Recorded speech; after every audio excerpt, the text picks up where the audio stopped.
Good morning, one and all. I'm Sarvajna of grade 8. I'm here to speak about universe.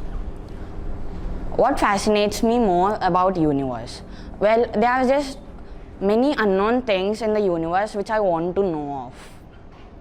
Let's get into the topic. What is a universe? A universe is a composition of stars, galaxies, clusters, black holes, etc. And 95% of the universe consists of dark matter and dark energy. Galaxies are a mixture of stars, dust, solar systems, and maybe black holes. We live in a galaxy named Milky Way galaxy, and it is in spiral shape.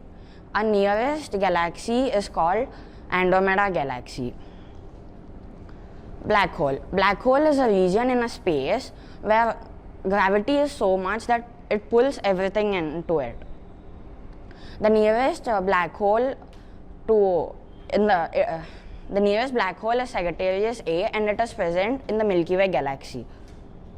Wormholes are bend in space-time, in which we can travel from one place to another.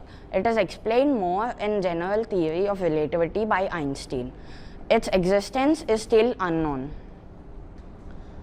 The sky is the limit only for those who aren't afraid to fly. This quote is said by Bob Bellow. He is an author. Thank you.